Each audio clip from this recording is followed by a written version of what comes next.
우리 옛날 버전으로는 여호와는 나의 목자시니 굉장히 익숙한데 좀 이렇게 새 번역으로 바뀌어서 조금 이게 그건가 이렇게 생각하시죠. 저도 이렇게 옛날 번역이 좀 익숙하긴 합니다. 감사합니다. 잘 읽으셨습니다. 자, 오늘은 제가 말씀을 나누기 전에 여러분들께 먼저 퀴즈 문제를 하나 드리도록 하겠습니다. 여러분들 혹시 한국에서 가장 연봉이 많은 연봉 말고 가장 적은 연봉, 그러니까 가장 적게 받는 그 직업, 그 연봉에 가지고 있는 그 직업, 그게 혹시 뭔지 아십니까? 가장 목사님이요? 네, 아닙니다. 결론부터 말씀드리자면 어려우시죠? 2016년, 그러니까 좀 시간이 지났네요. 2016년에 한국고용정보원이라는 곳에서 연봉 하위 50등, 연봉 하위, 그러니까 돈을 제일 못 버는, 적게 버는 그 직업을 50개를 이렇게 발표를 했는데요.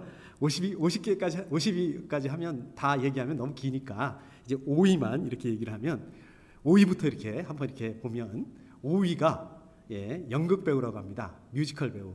그럴 것 같아요. 우리 한국 분들은 어떻습니까? 저부터도 사실 연극이나 뭐 뮤지컬 이거보다는 영화를 더 많이 보죠. 드라마나 영화 더 많이 보기 때문에 좀 아무래도 좀 힘드시겠죠. 거기다가 뭐 요새는 그 코로나 때문에 저도 이렇게 뉴스에 보면 이분들 굉장히 좀 힘들다고 그런 그 뉴스들을 많이 봤습니다. 자, 그러면 4등은 누굴까요? 4등, 연봉을 제일 못 받는, 돈을 못 버는 육아도우미라고 합니다. 베이비시터. 우리 요즘에 그 뉴스에 보면은 뭐 어린이집에서 무슨 아이들 아동 학대가 있었다 이런 뉴스들 많이 나오는데 제가 이 자료를 보니까 이분들 참 힘들게 사시는구나, 어렵구나, 이런 생각들을 하게 됐습니다. 자, 3등 누구일까요?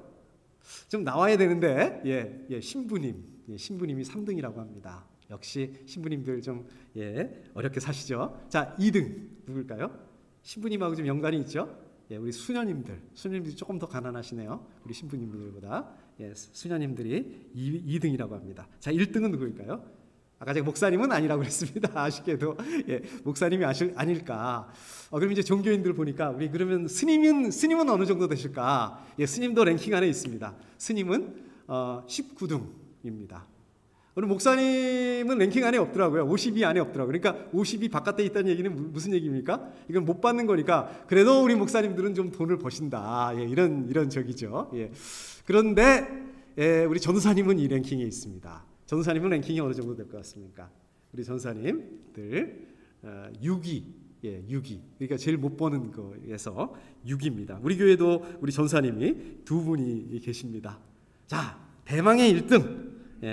이제 나올 직업은 다 나온 것 같은데요. 아직도 안 나온 직업이 있습니다. 1등, 제일 돈 못 버는 직업. 1등은 시인이라고 합니다. 예상 못 하셨죠? 시인. 그 연봉이 어느 정도 되냐면요. 542만 원. 한 달에 버는 돈이 아니라 1년 동안 버는 돈이, 그러니까 평균이니까 뭐 꼭 이렇게 다 그렇다라고 볼 수는 없지만 평균이니까 연봉 1년 동안 버는 돈이 542만 원이라고 합니다. 아까 2등이 수녀님들이라고 그랬잖아요. 수녀님들 평균 연봉이 1262만 원이네요. 그러니까 수녀님의 연봉의 반도 안 되는 그런 연봉을 받으시네요. 자, 이게 무슨 뜻일까요? 왜 시인이 가장 돈을 못 버는 직업일까요? 뭐 얼핏 딱 생각을 해봐도 우리 한국 사람들이, 한국 분들이 시를 좋아하지 않는다, 시를 많이 읽지 않는다, 이제 그런 의미로 생각해 볼 수 있겠죠. 근데 제가 가만 생각해 보니까 시만 많이 안 읽는 게 아니라 우리 성경에도 보면 여러분 그 드라마로 읽는 성경 시편 개관 시간에 들으셨죠? 보면은 왜 시편이라고 그런다고 그랬습니까? 영어로는 우리 시편 아니잖아요. Psalms라 하지 않습니까? 왜 시편? 시를 모아놓은 그러한 집이다. 그래서 우리 한국어 제목으로는 시편이라고 한다고 거기 나와 있지 않습니까? 시. 그러니까 시편은 시란 말입니다. 시편. 잘 안 읽게 되는 것 같아요. 여러분들은 어떠신지 모르겠는데 최소한 저는 참 잘 안 읽는 것 같습니다. 시편을 가지고 이렇게 설교도 좀 잘 안 하는 것 같아요. 제 기억에 시편을 언제 설교를 했나 이렇게 보니까 시편 1편을 가지고 제가 한번 설교한 적 있는 것 같고요. 그 다음에 야외 예배 가서 2번 정도 설교한 것 같습니다. 그것도 이제 시편은 보통 짧으니까 야외 예배 빨리 설교하고 그다음에 놀러고 그랬던 것 같습니다. 그만큼 거의 잘 안 하고 거의 안 읽게 되는 부분 중에 그 성경 중에 하나가 아닌가 생각을 합니다. 여러분 그 드라마로 듣는 성경 때 이렇게 우리 시편 개관에 대해서 들으셨겠지만 시편은 5권으로 이루어져 있습니다. 그리고 총 150편으로 돼 있죠. 그리고 또 한 가지 특이하죠. 우리 그 성경은 보통 마태복음 1장, 2장 이렇게 얘기를 하는데 시편은 시편 1장, 2장 이러지 않고 시편이라고 이렇게 그러니까 1편, 2편 이렇게 얘기를 합니다. 글쎄요, 저도 왜 그런지 모르겠어요. 저도 어렸을 때부터 그냥 그렇게 늘 부르고 듣고 그래서 아마 시편이라서 시라서 그렇게 얘기하는 것 같습니다. 요거는 정확한 게 아닙니다. 제가 틀릴 수도 있습니다. 자, 아무튼 오늘 말씀 시편 23편 말씀 되게 유명한 말씀이죠. 저도 어릴 적부터 외우는 시편 중에 하나이기도 합니다. 이게 찬양으로도 많이 나와 있고요, 노래로도 많이 부르는. 제가 어렸을 때 여호와는 나의 목자시니 이런 그 찬양이 있었는데 이걸 인터넷에서 찾아보니까 없더라고요. 이게 너무 옛날 거가 돼서 그런지 그랬던 것 같습니다. 자, 시편은 100입니다. 제가 자료를 찾아보니까 23편은 또 가장 유명하고 또 우리 한국 분들이 사랑하는 그러한 말씀이다. 이제 이런 평가를 받습니다. 자, 왜 시편 23편을 좋아할까? 우리 한국 분들이 우리 한국 분들만 좋아하는 건 아닌 것 같아요. 왜 좋아할까?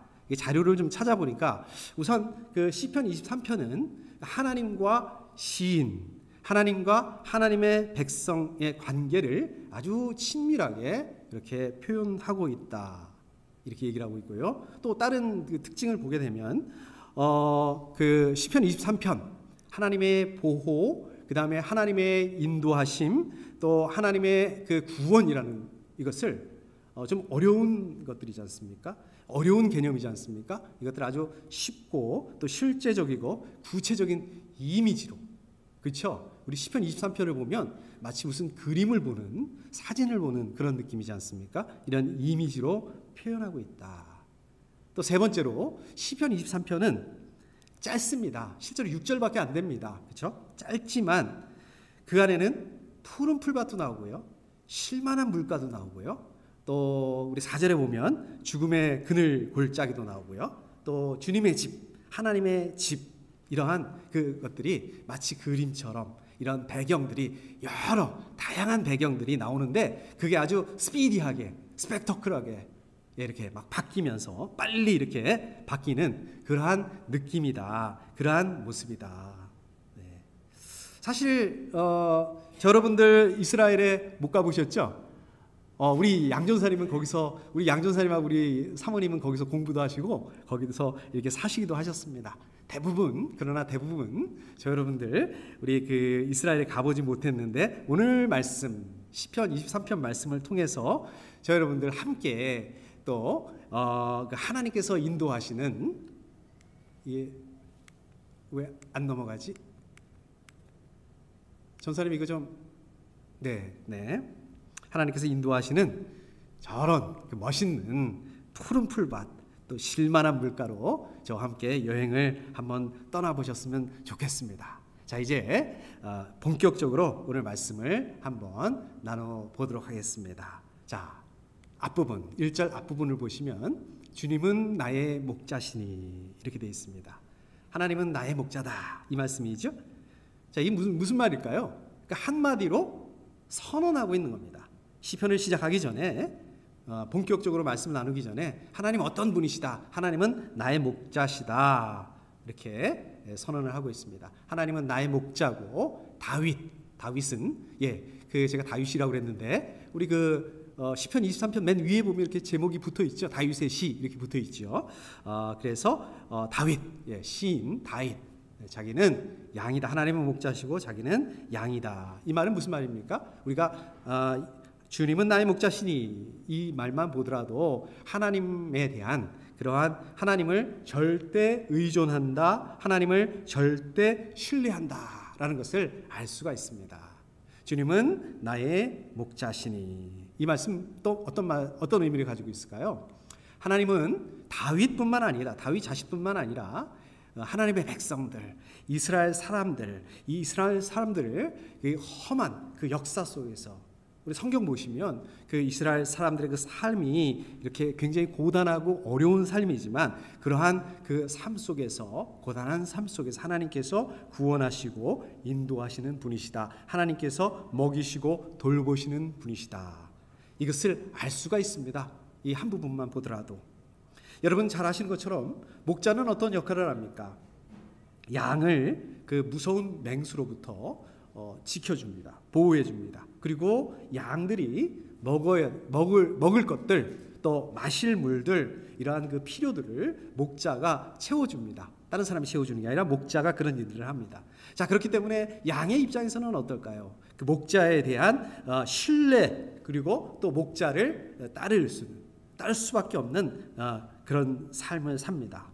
다윗은 바로 이러한 목자와 양의 관계를 통해서 하나님께서 하나님의 백성들, 이스라엘 사람들, 자기를 포함해서 하나님의 백성들을 험한 세상에서 지켜주시고 또한 그 하나님께서 그러한 모든 필요들을, 자기들의 필요들을 채워주신다, 이것을 말씀하고 있습니다. 그러니까 목자와 양, 어떤 관계입니까? 사랑과 믿음의 관계, 그렇죠? 목자와 양의 사랑과 믿음이라는 이 관계를 통해서 하나님의 자비하심, 하나님의 은혜, 하나님의 사랑, 또 하나님의 주인 되심, 주 되심, 이런 것들을 말씀하고 선언하고 선포하고 있는 것입니다. 여러분들 혹시 그 양을 직접 보신 적이 있습니까? 아마 없으실 것 같은데요. 저는 한번 직접 본 적이 있습니다. 그 대학 다닐 때 학교에서 이렇게 본 적이 있는데, 제가 본 양은 실험하기 위해서 키우는 그 양을 한번 본 적이 있습니다. 그러니까 여기 옆구리에다가 위에다가 이렇게 구멍을 내서 이제 그 뭐 위액을 뭐 이렇게 실험을 한다고 제가 그 본 적이 있는데요. 생각보다 그렇게 이렇게 상상으로는 양이 좀 하얀 털에다가 깨끗하고 이럴 것 같았는데 좀 그렇지가 않더라고요. 굉장히 좀 지저분하더라고요.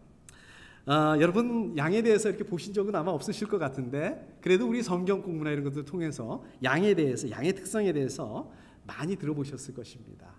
자, 양은 어떤 특징을 가지고 있습니까? 뭐 여러 가지 특징이 있겠지만 첫 번째로 양은요, 방향 감각이 없다고 합니다. 그래서 양은 만약에 목자 없이 자기들끼리 놔두면 그냥 뭐 전후 좌우 앞뒤를 분간을 못한다고 합니다. 그래서 목자가 없으면은 그냥 막 우왕좌왕, 그러다가 그냥 길을 잃어버리고 뭐 방황하고 이렇게 된다고 합니다. 그래서 양을 한마디로 말하면 방황하는 존재다. 자, 두 번째로 양은 어떤 특징을 가지고 있냐면 무기력한 존재다. 자, 이게 무슨 말이냐면요, 이 모든 동물들은요 자기 자신을 본능적으로 이 보호하는 그런 보호하는 능력을 가지고 있다고 합니다. 예를 들어서 여러분 한번 나방을 생각해 보십시오. 나방은 어떻습니까? 굉장히 나무하고 비슷하게 생겼잖아요. 색깔도 비슷하고 그 모양도 좀 비슷해가지고 천적이 그 나방을 못 알아보고 이렇게 나무에 딱 붙어 있으면 나방인지 못 알아본단 말이에요. 이런 식으로 이제 보호색이라고 하잖아요. 이런 식으로 자기를 보호한단 말입니다. 또 여러분 그 길이는 어떻습니까? 목이 굉장히 길죠. 목이 길어가지고 적이 있는지 멀리까지 이렇게 볼 수 있고요. 또 그 길이는 다리가 깁니다. 롱다리. 그래서 도망을 잘 할 수 있게 그렇게 갖춰져 있습니다. 소는 뿔을 가지고 있죠. 그래서 자기를 공격을 하게 되면 그 뿔을 가지고 방어를 합니다. 그런데 양은 그런 게 전혀 없기 때문에 만약에 양이 혼자 있다가 맹수를 만나게 되면 어떻게 될까요? 뭐 꼼짝없이 죽을 수밖에 없다고 합니다. 자, 그 다음에 양은 또 어떤 특징을 가지고 있는가? 아까 제가 말씀드렸던 것처럼 이 더러움에 쉽게 오염이 된다고 합니다. 그러니까 저만 그런 그 양을 본 게 아니라 원래 양은 그렇대요. 그러니까 흰 털인데 그게 이제 더러운데 이렇게 닿으면 금방 이게 오염이 되고요, 더러워지고, 또 문제는 뭐냐면 자기가 그것을 씻어야겠다, 이것을 씻어서 좀 깨끗하게 되겠다, 그럴 능력을 가지고 있지 않다고 합니다. 자, 그렇기 때문에 양은 어떻습니까? 목자가 꼭 필요하죠. 양은 그 목자의 인도를 받을 때 어떻습니까? 올바른 길을 갈 수 있어요. 우왕좌왕하지 않고 자기들이 가야 되는 길을 갈 수 있습니다. 또 목자의 보호를 받아야만 그 맹수로부터, 천적으로부터 보호를 받을 수가 있습니다. 양은 목자의 돌봄을 받아야만 이 더러워진 더러워지지 않을 수 있고, 또 이미 더러워진 그 털을 깨끗하게 할 수 있는 그 능력을 가지게 됩니다. 양에게 있어서 목자는 어떻습니까? 절대적인 존재다. 이렇게 생각해 볼 수 있습니다. 근데 이걸 가만히 보니까요, 야, 이게 우리 사람들이 참 양하고 비슷한 점이 많다 이런 생각들이 들더라고요. 마치 그렇지 않습니까? 우리 양들이 방향 감각이 없어서 막 우왕좌왕하는 것처럼 우리 사람도 어떻습니까? 우리 일반 사람들 어떻습니까? 영적인 능력을 상실한 우리 사람들, 우리 하나님 믿지 않는 사람들 어떻습니까? 어디가 올바른 길인지 알 수 없습니다. 어디가 생명의 길인지 알지 못해서 방황합니다. 뭐 여기도 가서 기웃거리고 저 신한테도 가서 기웃거리고 우상한테도 가서 기웃거리고 방황하는 거 참 마찬가지인 것 같습니다. 또 우리 인생도 어떻습니까? 영적으로 보게 되면 영적으로 그 무능한 존재입니다. 그래서 우리의 영혼을, 사람들의 영혼을 사탄이 노리는데 거기에 대해서 무방비 상태 지켜낼 수가 없습니다. 또 어떻습니까? 우리 사람들 어떻습니까? 죄에 대해서 쉽게 오염이 되는 그러한 존재입니다. 죄의 유혹에 대해서 금방 빠지잖아요. 죄에 타락하게 되지 않습니까? 그리고 또 어떻습니까? 그 죄의 유혹에서, 죄의 더러움에서 스스로 헤어나오지를 못해요. 씻어내지를 못해요. 그런 존재입니다. 우리는 생각해보면 참 양과 같은 존재이다. 그래서 어떻습니까? 우리도 역시 목자가 필요한 존재이다. 우리의 올바른 인생 길을 가고 또 사탄의 그런 공격으로부터 우리의 영혼을 지키고 또 죄를 씻고 또 죄에서부터 깨끗게 되기 위해서는 우리에게 목자가 필요합니다. 자, 그렇다면 우리의 목자는 누구일까요? 제가 말씀드리지 않아도 여러분 이미 잘 아실 것입니다. 우리 오늘 말씀에서도 다윗이 고백하는 것처럼 하나님만이 우리의 목자입니다. 하나님만이 저 여러분들의 인생에 있어서 유일하신 목자이고 또 진정한 목자이십니다. 우리 세상에 보면 목자라고 자청하는 사람들이 많죠. 또 세상에 보면 또 우리를 이끌어가는 그러한 실질적인 것들이 많죠. 뭐가 있을까요? 요즘에는 유튜브만 따라가면 돼. 유튜브만 있으면 다 돼. 뭐 어느 정도는 맞는 말인 것 같습니다. 그러나 그러한 사람들 또 유튜브도 우리의 진정한 목자가 될 수 없습니다. 사람들 우리를 올바른 길로 인도할 수가 없습니다. 우리를 멸망의 길에서 구원할 수 없습니다. 우리를 죄에서 깨끗게 할 수도 없습니다. 누가 그렇게 하실 수 있을까요? 오직 하나님만이 그렇게 할 수 있습니다. 그렇게 되면 어떻습니까? 우리는 뭘 따라가야 됩니까? 뭘 들어야 되겠까요? 네, 선한 목자 되시는 하나님의 음성을 듣고 또 그 음성에 순종할 수 있어야 됩니다. 선한 목자 되시는 하나님께서 주시는 그 풍성한 삶을 누리실 수 있기를 축복합니다. 자, 그 다음에 1절 뒷부분 내가 부족함 없어라 이렇게 얘기를 합니다. 이렇게 말씀하고 있죠.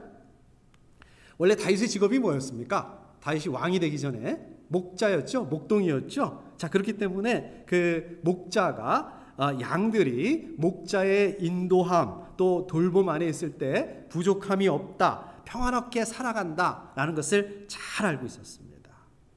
자, 그렇기 때문에 어떻습니까? 다윗이 자기 자신이 하나님의 말씀을 따르고 하나님의 말씀에 순종할 때 그 삶이 굉장히 풍성한 삶을 누릴 수 있게 됐다, 누릴 수 있었다라는 것을 지금 양과 목자의 관계를 통해서 고백을 하고 있는 것입니다. 내게 부족함 없어라. 자, 내게 부족함 없어라. 이거 원어적인 뜻을 보면은요, 어떤 뜻이냐면 뭐 원어적인 뜻을 안 봐도 감이 오시잖아요. 넉넉하다, 풍족하다, 부족함하고는 아무 관계없는. 그러니까 무슨 말씀입니까? 하나님을 목자로 두고 목자로 따를 때 나는 어떻다는 얘기예요? 부족함이 없다, 풍족하다, 넉넉한 상태가 영원히 지속된다. 원어적인 의미는 그런 뜻입니다. 자, 그러면 어떤 뜻에서 어떤 면에서 부족함이 없다는 것일까요? 저 여러분들 하나님을 목자로 해서 따라가시잖아요. 그렇게 사시잖아요. 여러분들도 하나님을 목자로 모시고 따르는 그런 삶을 삽니다. 그런데 어떻습니까? 정말 이 고백처럼, 다윗의 고백처럼 부족함이 없고 풍족하고 넉넉하고 그것도 영원히 좀 아니잖아요. 어떤 면에서 맞는데 좀 아니지 않습니까? 자, 여러분들 같이 읽지 않았지만 우리 4절에서 보면 내가 비록 죽음의 그늘 골짜기로 다닐지라도 다윗 자기도 이런 상황이 있었다고 이렇게 고백을 하죠. 이러한 고통스러운 상황이 있었다. 우리도 이런 고통스러운 상황 가운데, 우리가 아무리 하나님을 잘 믿는다 하더라도 이런 고통스러운 상황 가운데 있을 수 있다는 말씀입니다. 자, 그런데 이런 상황 가운데서도 하나님의 보호하심과 하나님의 도우심이 완벽할 것이다. 그게 내게 부족함이 없다라는 말씀의 의미입니다. 다시 말하자면 저 여러분들이 어떠한 상황에 처하게 되든지 하나님께서 버려두시지 않으신다.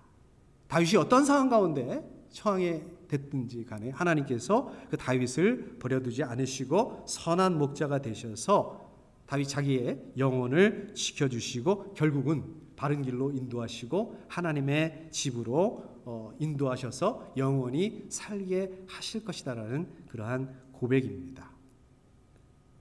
양의 풍족함이 어디서 나옵니까? 양의 풍족함은 목자에서 나옵니다. 마찬가지로 우리 사람들에게 목자 되시는 하나님을 떠나서 우리는 풍족한 삶을 살 수 없다. 만족한 삶을 살 수 없다. 우리 사람들은 뭐를 쫓아갑니까? 세상의 명예. 요즘에 우리 한국에 보면 그 대선 주자들이 많이 나와 있죠. 이 명예를 쫓아가고 권세를 쫓아가고 부요함. 우리도 자유롭지 못합니다. 그것을 추구하고 갈망합니다. 근데 이런 것들은 어떻습니까? 이런 것들은 어떻다는 거예요? 진정한 만족함을 줄 수 없다. 일시적으로는 기쁠 수 있어요. 일시적으로 기쁘죠. 그게 오래 가든가요? 그렇지 않습니다. 일시적으로는 안정감을 가질 수 있게 할 수 있지만 결국에는 어떻습니까? 없어지는 거예요. 사라지는 거예요. 허무한 것입니다. 자, 그렇기 때문에 내게 부족함 없어라. 자, 이 말씀 어떤 말씀입니까? 하나님의 인도하심을 받는 사람들의 상태를 말씀하고 있는 것입니다. 자, 예를 들자면 성경에 하나님께서 이스라엘 백성들을 인도하시죠. 이스라엘 백성들 정말 인도하시지만 이스라엘 백성들은 어떻습니까? 정말 40년 동안 끊임없이 하나님을 원망하고 뭐도 없다, 이것도 없다, 저것도 없다, 뭐도 주세요, 이것도 주세요. 이렇게 불평을 합니다. 그러나 하나님께서 이 사람들을 40년 동안 어떻게 하셨다고요? 먹이시고 입히시고 마실 물과 입을 옷과 또 신을 주셨다. 신명기 2장 7절 말씀에 보면 이렇게 말씀하잖아요. 제가 한번 읽어보겠습니다. 지난 40년 동안 주 당신들의 하나님이 당신들과 함께 계셨으므로 당신들에게는 부족한 것이 아무것도 없었습니다. 이렇게 말합니다. 이렇게 말씀합니다. 또 시편 34편 10절 말씀을 보게 되면 젊은 사자들은 먹이를 잃고 굶주릴 수 있으나 주님을 찾는 사람은 복이 있어 아무런 부족함이 없을 것이다. 이렇게 말씀하고 있습니다. 하나님께서는 하나님을 찾는 사람들에게 충분한 것으로 공급해 주시는 분이시라는 것입니다. 그런 분이세요. 자, 그렇기 때문에 항상 좋은 것으로 부족함 없이 채우시는 그 하나님을 의뢰하는, 그 하나님을 믿는, 그 하나님을 따라가는 우리 그리스도인들은 어떻습니까? 항상 만족하는 삶을 살아야 됩니다. 하나님께서 부족함 없이 주시는데도 만족함이 없다. 왜 그럴까요? 이거는 하나님께서 적게 주셔서 하나님의 공급함이 부족함이 아니라 뭐가 부족한 거예요? 내가 하나님께 하나님의 은혜에 대해서 감사하는 마음이 부족하기 때문에, 내가 감사가 부족하기 때문에 그렇다는 것입니다. 하나님께서 이스라엘 사람들에게 먹을 것, 마실 물 부족함 없도록 공급하셨습니다. 근데 이스라엘 사람들이 뭐라고 합니까? 아이고, 이제는 좀 고기도 좀 먹고 싶어요. 좀 씹고 싶어요. 그러니까 결국은 뭐가 부족한 거냐? 뭐가 부족한 겁니까? 하나님의 공급함이 부족한 것이 아니라 그 사람들의 마음 가운데 감사함이 부족했다는 말씀입니다. 자, 그렇기 때문에 불평함이 나온다는 거예요. 하나님께서는 마찬가지로 동일하게 지금도 어떻습니까? 저 여러분들에게 부족함이 없도록 하세요. 저 여러분들 눈으로 보면 어떻습니까? 누구는 굉장히 부자네. 누구는 굉장히 풍성하네. 누구는 굉장히 부족해 보이네. 이렇게 보일 수 있습니다. 그러나 우리는 누구나 다 풍성하고 부족함이 없다는 것입니다. 왜 그럴까요? 하나님께서 목자가 되시기 때문에, 하나님 목자가 되신다는 그 자체가 우리 가운데 풍성함이기 때문에 그렇습니다. 여러분들 만족하는 삶을 살아야 됩니다. 여러분들 지금 가지고 있는 것, 지금 누리고 있는 거 전부 다 누구한테 온 것입니까? 하나님에게 온 것이다. 이것을 기억하셔야 됩니다. 감사하셔야 됩니다. 하나님께서 주신 줄 모르는 사람들은 어떻습니까? 아무리 많이 가져도 만족함이 없어요. 오히려 궁핍함을 느끼게 됩니다. 하나님께서 주신 것으로 만족할 줄 모르는 사람들은 만족함이 없기 때문에 재물을 계속 쌓아놔요. 쌓아놓으면서도 어떻게 생각합니까? 아이고 부족하네. 쌓아놓으면서도 부족하네. 궁핍하네. 이런 마음을 가지게 된다는 것입니다. 그러나 반대로 하나님을 아는 사람들은 어떻습니까? 하나님께서 좋은 것으로 채우실 것을 믿기 때문에 지금은 아무것도 없을지 모르겠지만 하나님께서 좋은 것으로 주실 것이다. 그 하나님 그분을 신뢰하기 때문에 부족함을 느끼지 못한다는 거예요. 빌립보서 4장 11절에 보면 바울이 이렇게 말씀하죠. 나는 어떤 처지에서도 스스로 만족하는 법을 배웠습니다. 무슨 말씀입니까? 바울이 어떤 형편에 처하게 됐든 간에 스스로 만족하는 법을 배웠다. 왜 그럴까요? 비결이 뭘까요?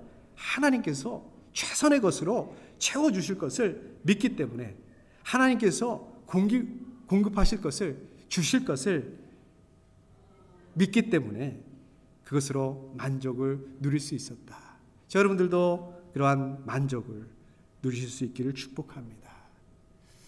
자, 그 다음에는 2절을 봐야 되는데 우리 신과 관계상 3절로 바로 넘어가도록 하겠습니다. 자, 3절 앞부분에 보면 이렇게 되어 있죠. 나에게 다시 새 힘을 주시고, 다윗이 그렇게 고백합니다. 나에게 다시 새 힘을 주시고. 자, 여러분들 이미 다윗의 삶에 대해서 우리 다른 성경들을 통해서 잘 아시고 계시죠? 예. 다윗이 어떤 삶을 살았습니까? 왕이 되기 전에 사울 왕으로부터 그 핍박을 당합니다. 아주 어려운 가운데 목숨의 위협을 겪으면서 그런 가운데서 하나님께서 자기 생명을 살리셨다. 다윗은 그런 어려움과 고통 거기서 벗어나서 정말 하나님 때문에 목숨을 부지하게 됐다. 맞는데요. 자, 이것만 의미하는 게 아니라 지금 나에게 다시 새 힘을 주시고, 이 말씀은 마치 양이 그 목자의 인도함을 따라서 푸른 풀밭과 쉴 만한 물가 또 그 가운데서 쉼을 얻고 새 힘을 얻는 것처럼 연약해진 그러한 그 다윗이 하나님의 공급하심과 하나님의 안식하게 하심을 통해서 영육간에 이제 완전히 회복되는 그러한 그렇게 되었다라는 것을 의미하고 있는 것입니다. 자, 말씀하고 있는 것입니다. 자, 그 다음에 보면 당신의 이름을 위하여 바른 길로 나를 인도하신다. 당신의 이름을 위하여 바른 길로 나를 인도하신다. 하나님께서 하나님의 거룩한 이름을 거시고 그 다음에 곤경에 처한 백성들, 다윗이죠. 또 이스라엘 백성들이죠. 보호하시고 서성케 하신다. 바른 길로 인도하신다. 우리 성경에 보면 뭐라고 말씀하고 있습니까? 가난한 사람들에게 새 힘을 주시고 또 시르의와 절망과 위기에 처한 사람들에게 소망과 용기를 주시겠다. 자, 이거를 하나님의 거룩한 이름을 거시고 약속하신다. 약속하시는데요, 그냥 약속하시는 게 아니에요. 그냥 막 남발하는 게 하나님의 이름을 걸고 얘기하신다. 여기 잘 보시면요, 하나님의 이름을 위해서 하는 거, 이것을 하나님께서 올바른 길로 인도하시는 그거하고 연관시키고 있습니다.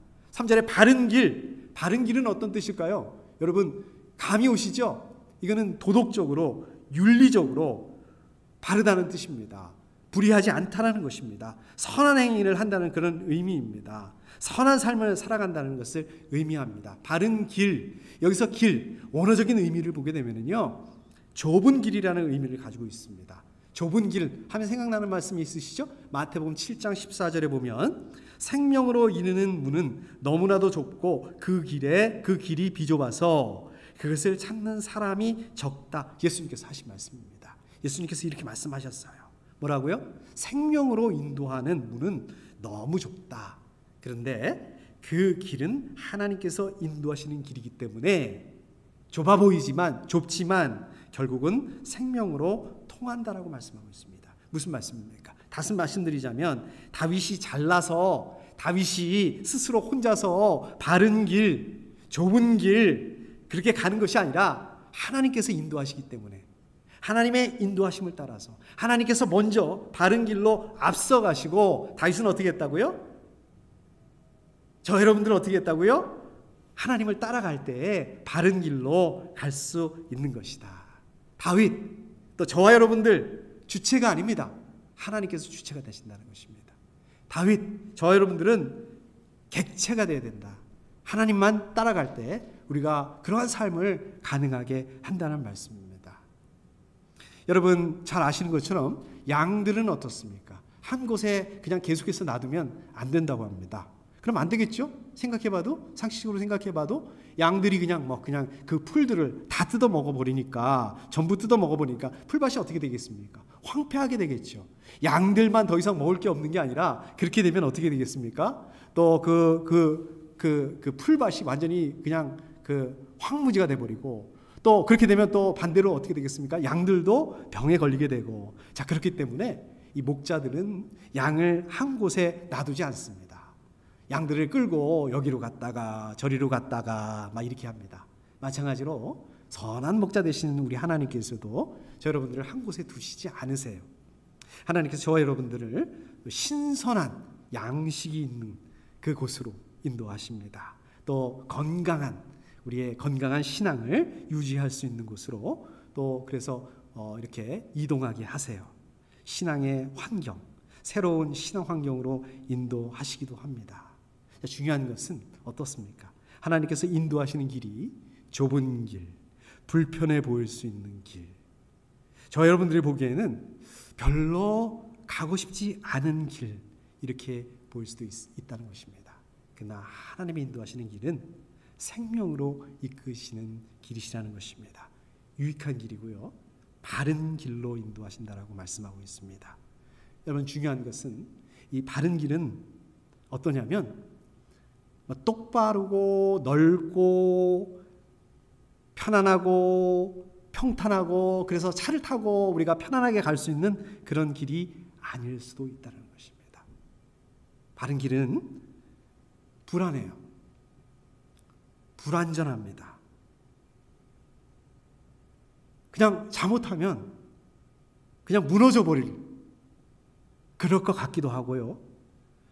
저 여러분들 눈으로 볼 때 하나님 인도하셔서 가긴 가지만 절로 가면 안전하지 않을 것 같은데 이럴 수도 있습니다.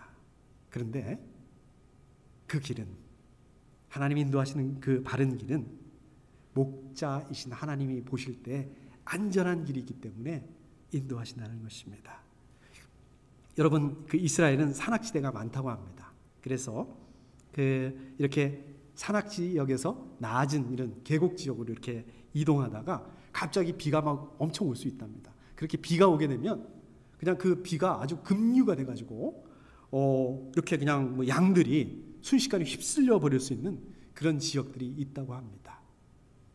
그러니까 평소에는 거기가 계곡인지 그러니까 이렇게 물이 많은 그 위험한 곳인지 잘 모르고 가다가 갑자기 비를 만나가지고 아주 큰 비를 만나서 그냥 뭐라고 그러나요? 급류에 휘말려서 양들이 다 몰살당할 수 있는 그런 길도 있다는 거예요. 또 맹수가 유난히 많이 있는 그런 길도 있다는 것입니다. 또 산적, 도둑들이 많이 있는 그런 길도 있다는 것입니다. 그런 길은 목자가 어떻게 해야 될까요? 당연히 피해야 되겠죠. 그런 길은 가면 안 되겠죠.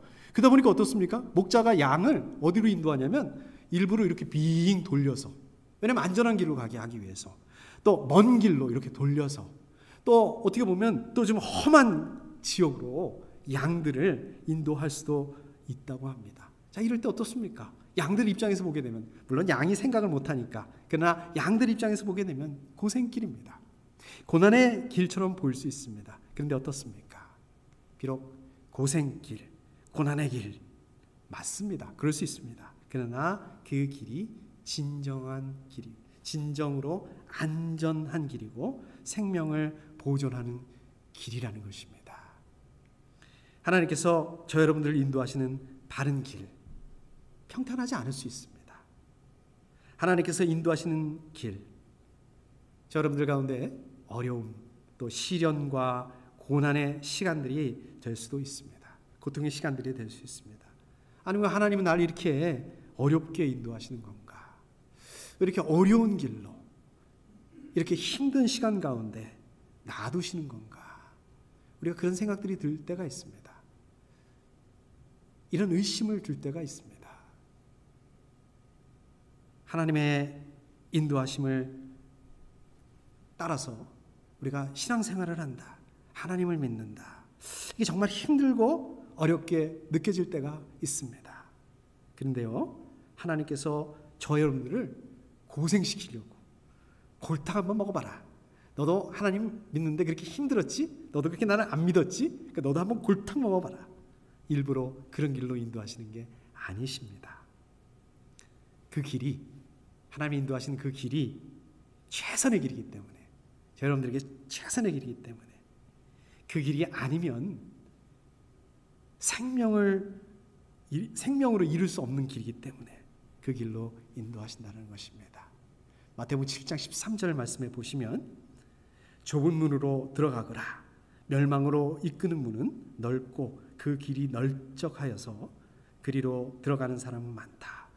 널쩍하고 들어가기 쉽고, 그래서 많은 사람들이 몰리는 그런 넓은 문, 많은 사람들이 좋아하고 몰려가는 그런 넓은 길, 크고 넓은 길, 좋아 보이는 길, 그게 꼭 안전한 그런 길만은 아니라는 말씀입니다.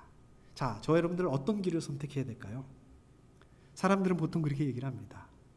편한 길, 넓은 길, 고생스럽지 않은 길, 돌아가지 않고 이렇게 찔러가는 지름길, 누구나 다 가고 싶어하는 길, 누구나 다 가는 길, 조금 타협하더라도 그런 길을 가라, 그런 길을 가야 된다라고 얘기를 합니다. 근데 예수님 뭐라고 말씀하세요? 좁은 문으로 들어가거라. 넓은 길, 평탄한 길, 그래가지고 막 자동차를 타고 편안하게 갈 수 있는 길, 그런 길이 아니라 반대로 말씀하세요. 좁은 문, 좁은 길을 선택해야 된다고 말씀하세요. 크고 넓은 길이 아니라 좁은 길, 바른 길, 그 길을 선택해야 된다고 말씀하십니다. 당신의 이름을 위하여 바른 길로 나를 인도하신다, 말씀하세요. 자, 여러분들 가운데 이 길은, 바른 길은 어떻습니까? 고생길이 될 수도 있습니다. 고생일 수 있습니다. 근데 하나님께서 인도하시는 그 길, 좁은 길, 바른 길, 안전한 길입니다. 하나님께서 인도하시는 길, 저 여러분들 눈에는 어떻게 보일지 모르겠습니다. 그런데 그 길만이 바른 길입니다. 우리가 따라가야 될 길입니다. 저 여러분들 신앙생활하면서 어떤 생각하세요? 어떤 마음으로 신앙생활 하십니까? 내가 주일날 이렇게 피곤한데도 교회 나오고, 또 내가 이렇게 힘든데도 또 교회 나오고, 또 하나님 믿고 하나님 큰 축복을 주실 거야. 나는 이렇게 하나님 믿으면 편안한 길을 갈 수 있을 거야. 뭐 이렇게 기대할 수 있고 또 그럴 수 있습니다. 그런데 우리는 언제든지 시련의 길, 고통의 길도 만날 수 있다는 것을 기억하셔야 됩니다. 우리가 하나님을 믿다 보면 어려운 가운데 처할 수 있다. 마음의 각오를 단단하게 하실 수 있어야 됩니다.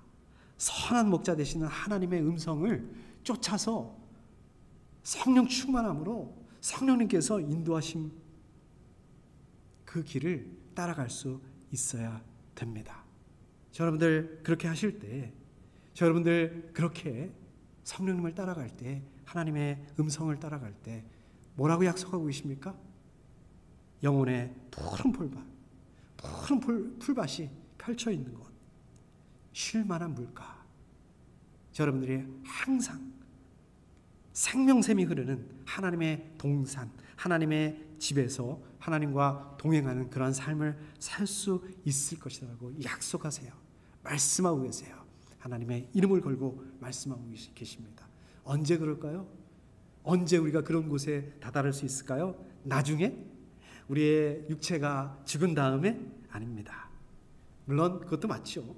바로 지금, 바로 이번 주에 바른 길을 따라가실 수 있는 그런 삶을 감당하실 수 있기를 축복합니다.